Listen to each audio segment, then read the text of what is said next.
Welcome one, welcome all to the episode 400 extravaganza, if you will. And I always try and do something special for these. That's why I'm wearing my Optimus Prime t-shirt. In episode 100, I looked at Cybertron itself, Primus, and he's kind of over my shoulder. In episode 200, I looked at the first Transformer that I ever had. In 300, it was the mammoth, massive titan known as Trypticon. And this time, for episode 400, it's going to be this. This is the Covenant of Primus. It's not a figure, it's a book, I realize that. And it's really a tome of the entire history, storyline-wise, of the Transformers from the beginning of time as they know it, up until really the end of the Transformers Prime series. Now some people have sort of retconned things in here and said, hey, it could apply to G1, and perhaps it could, depending on your level of creativity, but we're going to get some answers straight from the source today. Was that my introduction? No, I actually wasn't quite ready to introduce you yet. We do have a guest. Go on, tell them who I am. Okay, it's Alpha Trion. For those of you who know, he has been tasked with writing Primus's thoughts. I have a special pen. Yes, I know that you use the quill. We're going to cover everything to do with this, and we're going to talk to our guest in the latest GotBot True review.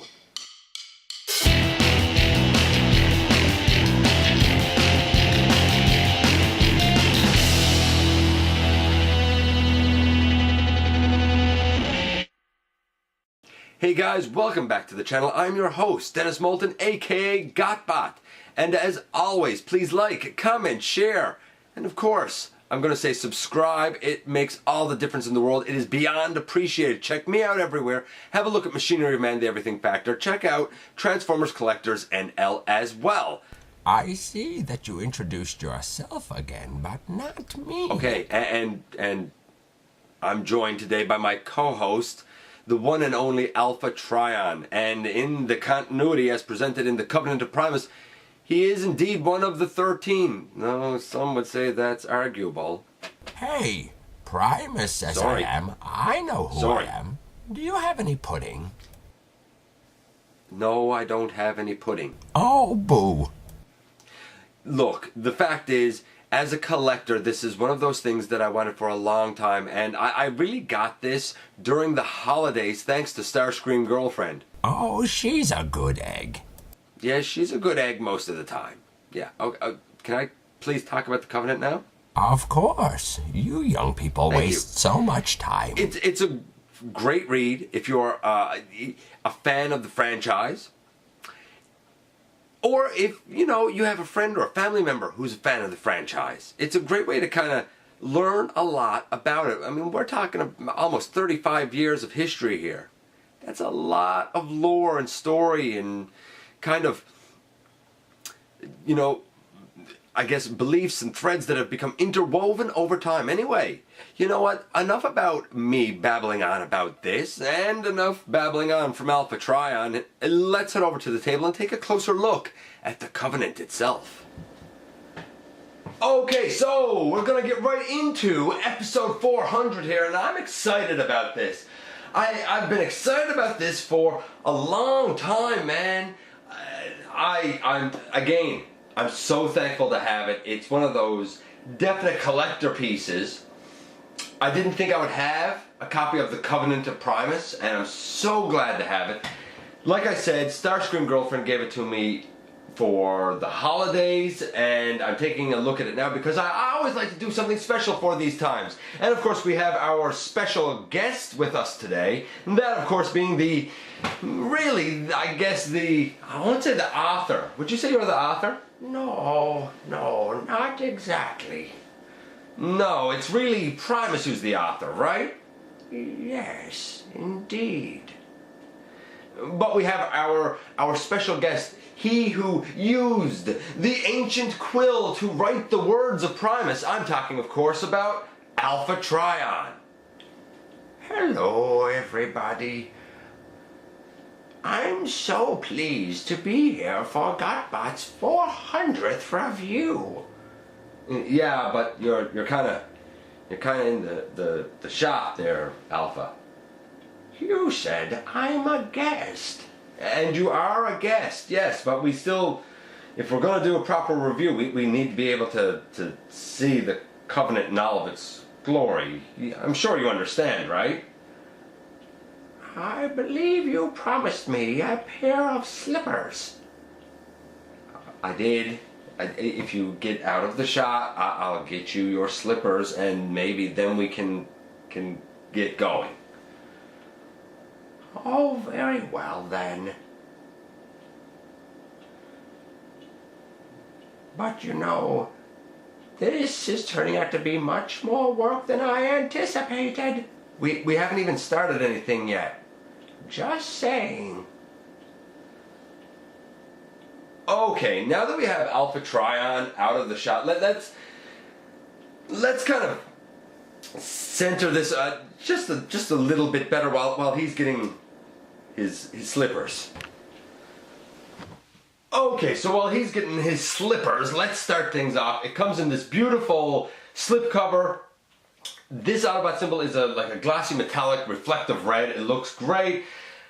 Transformers the Covenant of Primus on the front. On the top we just have the title again. On the bottom same thing. When we come to the back here, we have a little write-up over here about how this is gifted from Alpha Trion, and it gives the entire history and talks about how it comes in this beautiful case. You know, what would you call that, Alpha Trion? I would call it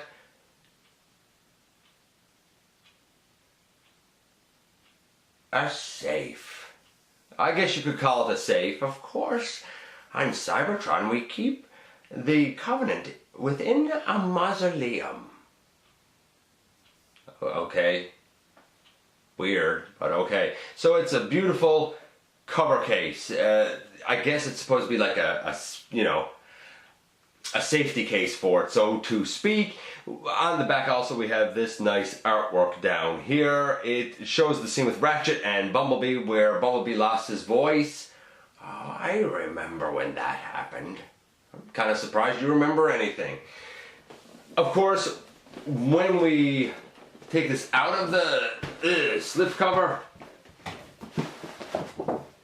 we have this. Again, it's a beautiful package. I absolutely dig it. Love it. We have the Autobot symbol down here. It's a space scene. On the top, sides, and bottom, it all just says Transformers Covenant of Primus. Nothing real special. And on the back, we have a complete space scene. It's a nice space scene, but it's not so much that it's special as it just seems alien-y and kind of out there. Then we can lay it down. The front opens up. And at this point, though I don't have it right now, there are instructions that are here. There is an instruction sheet that shows you how to handle all of this. And then releasing it from its plastic confines, we have the Autobot symbol that houses the Covenant of Primus itself, and this thing does transform. We're going to get all of this out of the way and take a closer look at this in all of its glory. And now we have this huge Autobot symbol. I love it. It's silver, and the eyepieces are, I'm not even sure how it's done, but they're like a reflective mix of blue and emerald. It looks absolutely beautiful. It's obviously made of plastic. We have over here a little speaker. It takes a couple of batteries. I can't remember what goes in here. AAA maybe? I'm not sure. And we can turn the sound effects on and off there. But I think it looks absolutely glorious. This technically does transform. Whew. And when it transforms, it actually has sound effects, which I think is so cool. So we're just going to back this up so we have the room, because this kind of expands open, so we have the room to get the Covenant itself out. By the way, before I do that, I also should point out that we have a little space back here, so you can certainly like hang it on a wall or something if you want. I I wouldn't advise doing it with the Covenant in there because it's kind of heavy then. But you can still mount the casing. We keep it tightly sealed in a special mausoleum. Okay, I assume that most people don't have a mausoleum.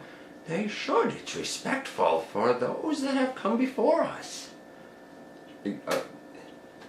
Aren't you one of the 13? Nobody came before you. Somebody came before you. Do you have a mausoleum? No, I don't have a mausoleum. Most people don't, but they can hang it on their wall and it'll look nice. It'll look nice with their collection. Okay, so the transformation for this. Is it this the one we start with? Maybe that's not the one we start with. Maybe it's the lower one we start with. And you can hear the sound effects there. Then that one comes up to the side. And finally that one comes up top. So it opens out a lot. There's cardboard in here. And behind the cardboard itself is the fabled Covenant of Primus. Let's just take a second, put this back together. Although you could hang it up on your wall like this. If you have the room, you could hang it up. There's nothing in there, but you could hang it up and leave it untransformed. We'll just convert it back into its Autobot symbol goodness. And yes, we do have the sound effects going back as well.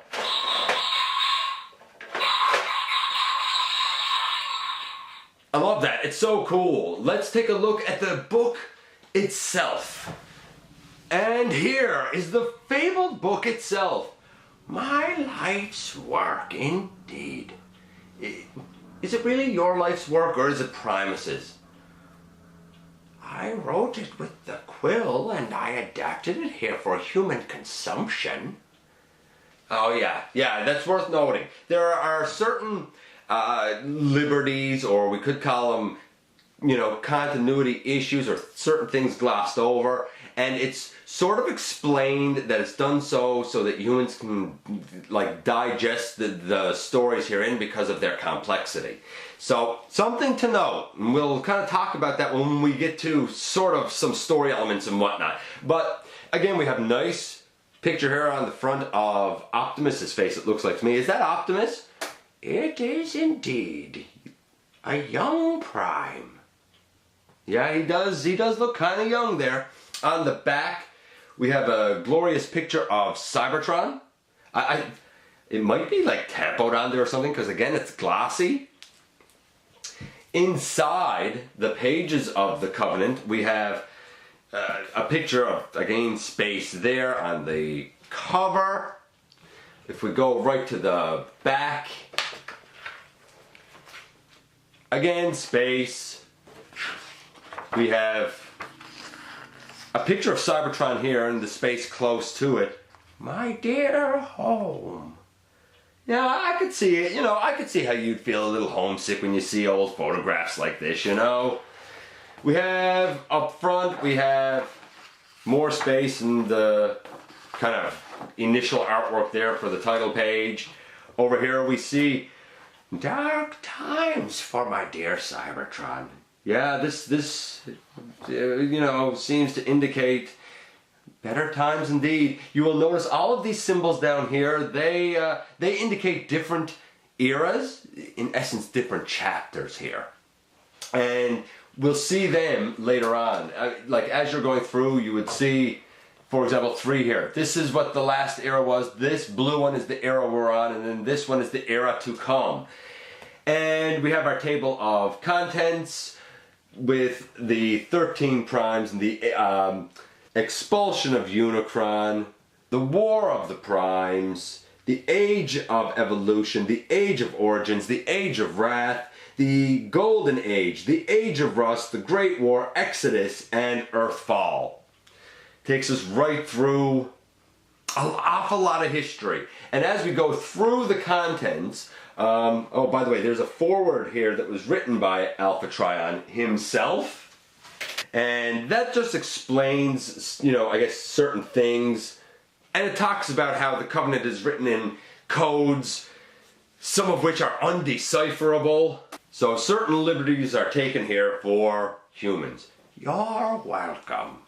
Thank you, Alpha Trion. As we go through, we can see pictures of the 13 primes from the aligned continuity. There are those who would argue that there's a couple missing from here.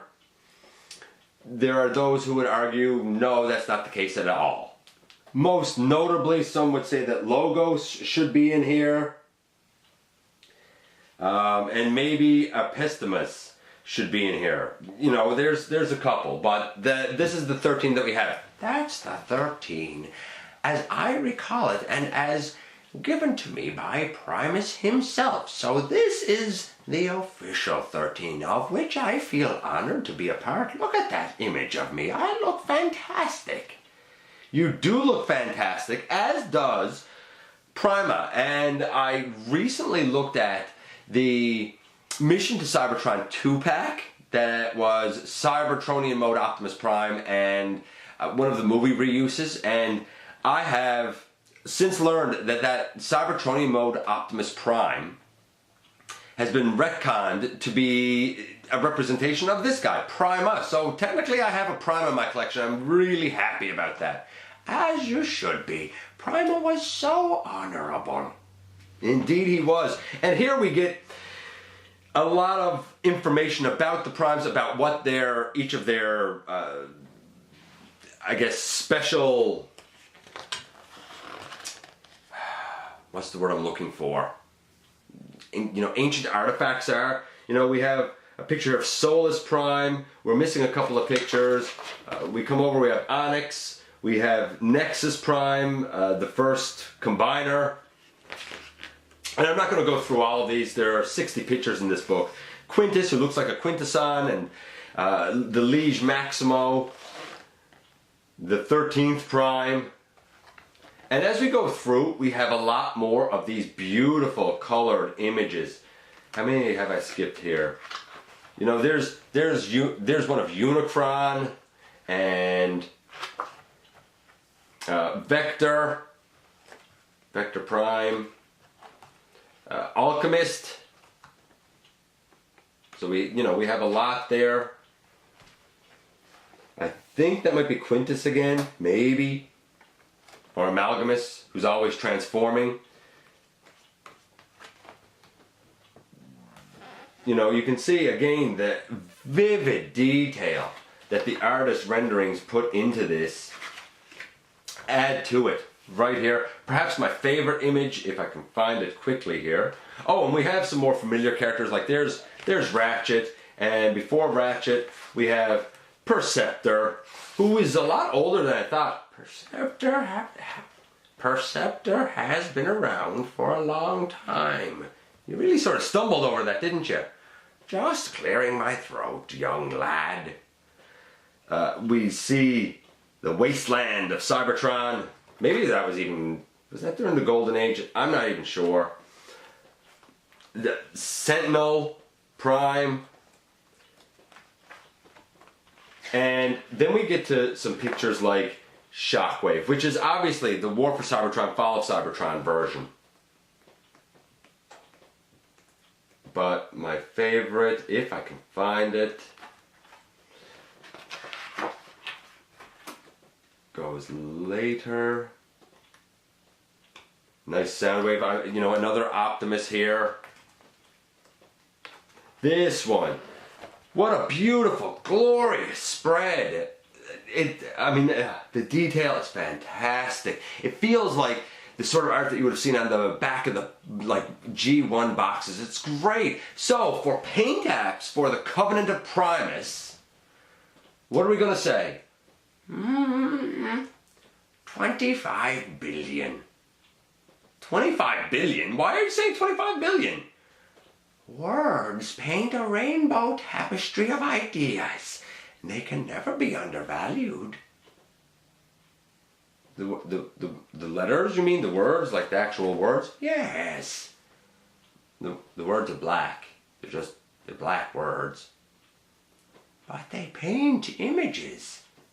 Okay, how about we compromise?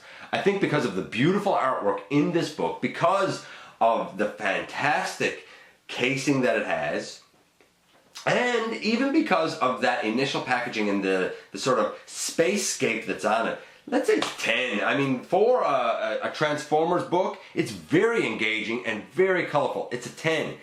What about articulation? Well, it's a book, you know, it can close and it can open, so that, like, that's, you know, that's cool. It can open and close. We have the case, the wall hanging case that it comes in, that actually transforms. It's easy transformation. It even has sound effects. That's a 10. But it transforms, it moves, it hangs on a wall like things should hang on walls when they're supposed to hang on walls. I'll say that's a 10. You know, if you're a fan of the franchise, or even if you're not and you're just curious about, hey, what's all the hype and hoopla about? Let's not forget, this franchise has been around for 30 plus years, almost 35 years now, man. It has a long history, many iterations of fiction in that time. Many iterations of fiction in that time. It can't be undervalued. The sort of cultural impact that it's had. I'm going to say that the Covenant of Primus is easily a 10. What do you say, Alpha Trion? 10 billion. Okay, so Alpha Trion really likes it. He wrote it with the quill. That's his thing. Now, that's not to say everything is perfect. Again, as even Alpha Trion himself said, this has been altered from the actual Covenant of Primus for human comprehension and understanding.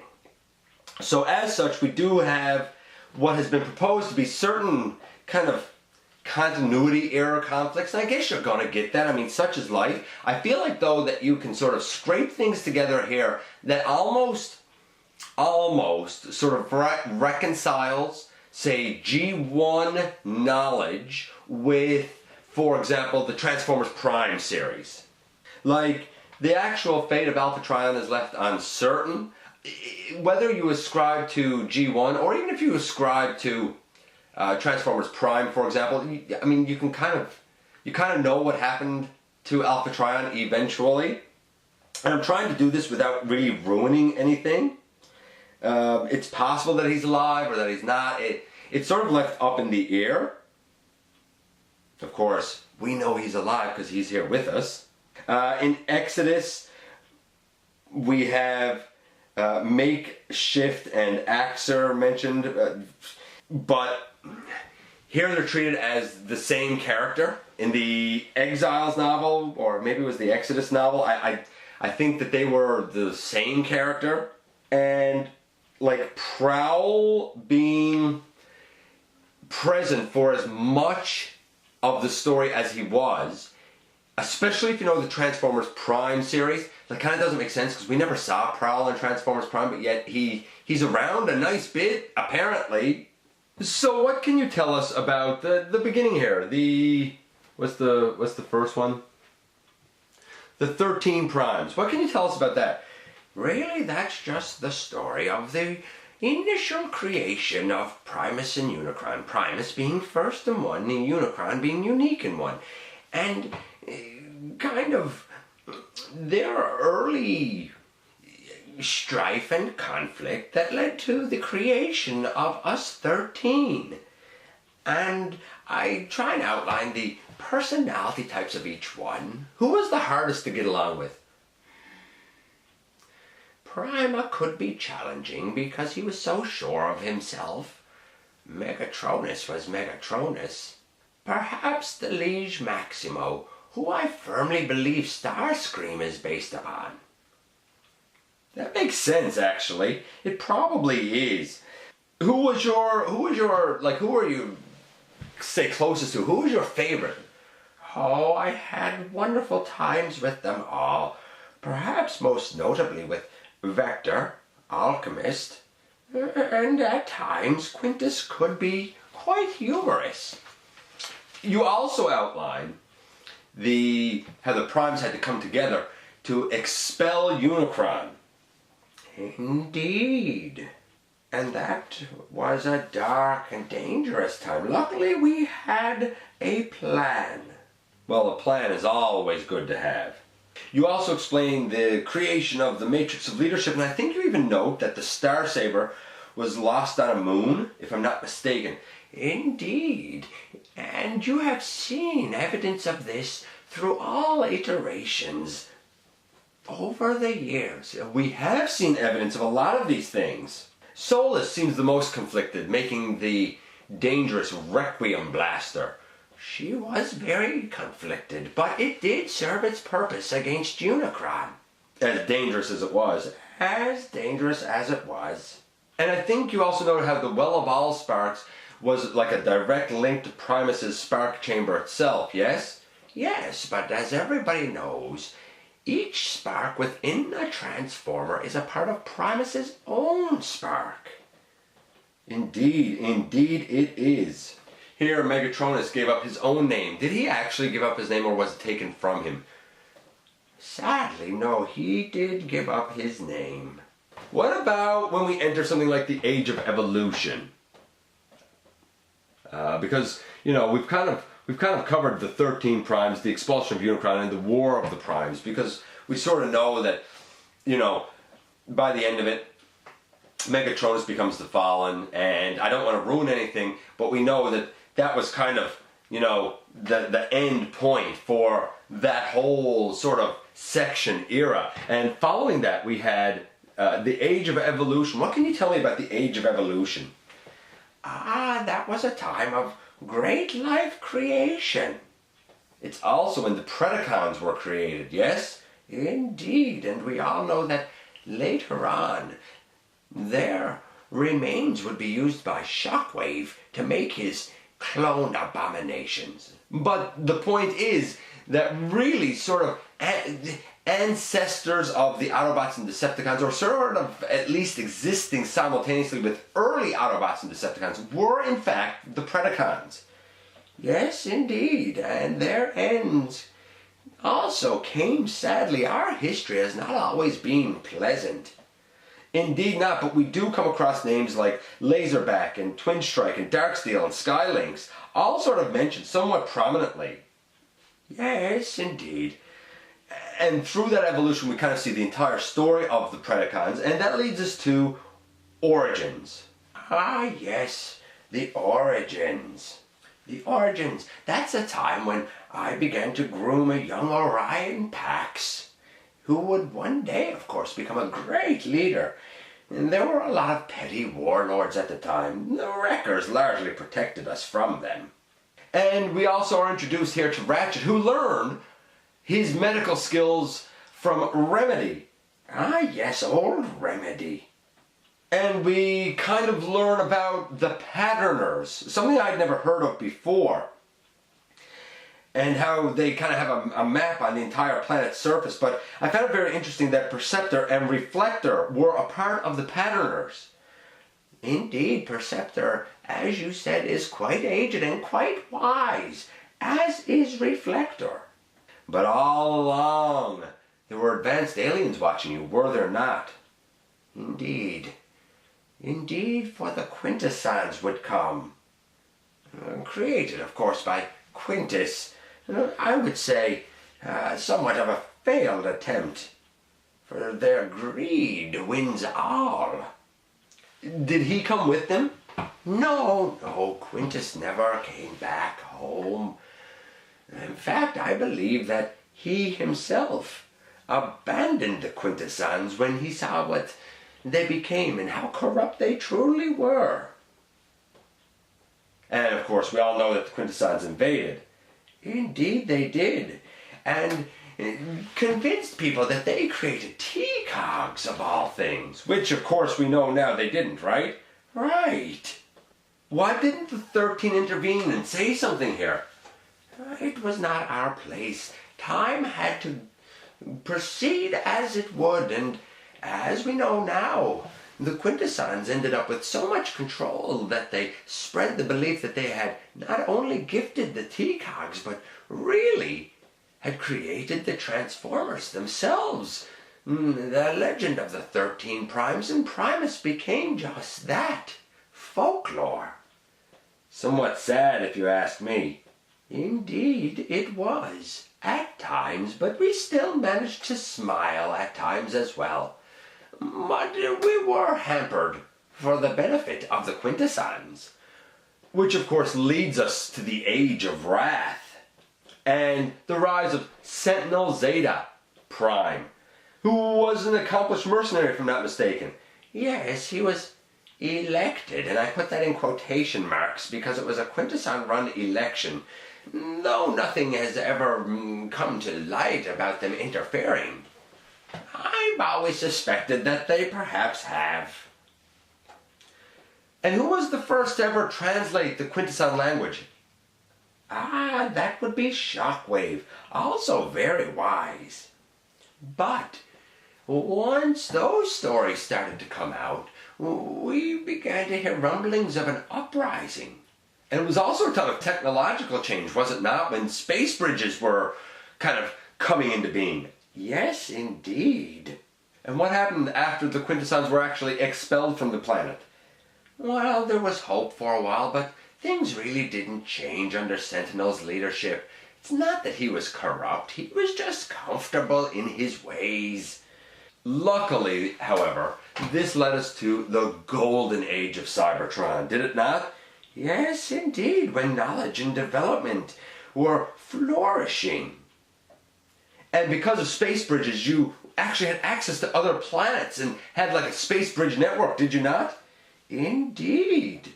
In fact, there was a small well built on each one, and there was a torch taken from the Well of Allsparks to the first planet to light this new well. Those who ran with the torch were known as torchbearers. Hey, we kind of have a similar thing here on Earth with the Olympic torch and the torchbearers. Isn't that the name of, well, an alternate name for the Rust Renegades? Indeed it is. Were any of them torchbearers? I do not know. I don't think so, but I'm not sure of everyone who carried a piece of the torch across a few kilometers. I heard that Metalhawk dropped it into that new well of Allsparks on Arkron. Indeed he did. He was the last of the torchbearers. And of course he's a pretender. And a pretender. But something happened, didn't it? Everything wasn't rosy. Through this knowledge and this expansion, everything wasn't fantastic, was it? Sadly, no. It wasn't. For we had the Age of Rust. Indeed, yes, the Rust Plague. And that was something that had a lot of repercussions, did it not? Indeed, and it cut us off from many worlds for a long time. We didn't know when or where it would show up. And was it also around this time when we started to, have more people become kind of interested in more dangerous things because, I don't know, escapism maybe, like the gladiatorial pits of Kaon? Indeed, the gladiatorial pits and even gambling became commonplace activities for pleasure and leisure. There was strife among the council, was there not? There was strife among the council, especially from Soundwave. And I believe at the time as well, was there not a call from one of the gladiators in Kaon for change, for revolution? Just as we were surpassing the Rust Plague, yes, calls for new leadership came. And of course that came from the gladiator that we now know as Megatron. From the line of Megatronus, if I'm not mistaken. Born to fight and revolt, was he not? Megatron began things with the best of intentions, but there is an old saying that power corrupts and absolute power corrupts absolutely. Such is the sad case of Megatron. Yet early on, was he not friends even with Orion Pax? They were close, and eventually Megatron would turn on Pax when the council favored him over Megatron. I think that Megatron really thought, hoped, and believed that showing his strength and leadership would lead him to being named a Prime. But that fell to Orion Pax, as we all know. Indeed it did. And not long after, we go to the Great War. And I believe you state that many sided necessarily with the Decepticons just because of their conquering ways. Very much so. And this, of course, led Megatron to try to seize some dark energon for his own designs. And really, the events there are adapted, we'll say, from the War for Cybertron and Fall of Cybertron outlining of these events, yes? Somewhat. We find out that B was one of the last created, and we even learn how he lost his voice for some time. What I did find interesting was the origin, however, of the Dinobots here. The story I've always known is that they were created from the remains of dinosaurs on Earth by really Ratchet and Wheeljack. But as you explain it, they were created by Shockwave? One could call it a continuity issue. One could retcon it and say that the ones created on Earth are not, in fact, the same Dinobots as those on Cybertron, but patterned after them.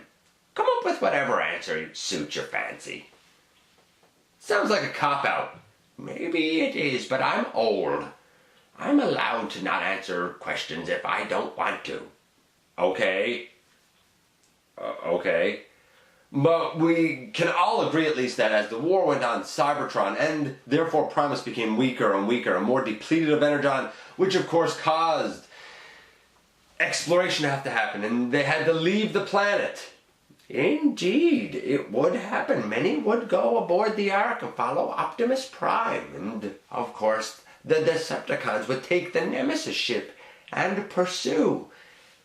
And of course they would end up on Earth. Now, as you outlined the events herein, a lot of it really sort of links and connects with the events as portrayed in the Transformers Prime series. That obviously is a departure from G1, but I think a lot of people would be able to at least find that as a fulfilling way to sort of conclude where this book ends. Ah, but this book never ends. Where it has been cut off for human understanding and contemplation, as we know now, time continues on, and the events will continue to unfold, and you can count on me to continue to write about them. You know, that's interesting. You say we can count on you to continue to write about them, but I have a few names that I want to throw out at you here. It says in the back that art was provided here by Ken Christensen, Livio Raimondelli, Casey Kohler, and Emiliano Santa Lucia. I hope I said all those names right. Every one of them are fine, fine artists, and that's why we have the beautiful illustrations herein. And who is Justina Robson? Ah, she is the human with whom I corroborated with and collaborated with in order to accomplish this translation in such an eloquent manner. So, on the whole, I said that this is a 10 for the history of the Transformers. It's great. It fills in a lot of gaps and a lot of holes. It might not be perfect. It depends on the continuity that you ascribe to and whether or not you're cool with sort of adapting what's written herein to the continuity that you know and love as a fan. What sort of mark would you give the book Alpha Trion? I think you said 10 billion. Do you now stick with that? Of course I do. In fact, I would venture to say that it is the single greatest tome that has ever been written in the history of the universe.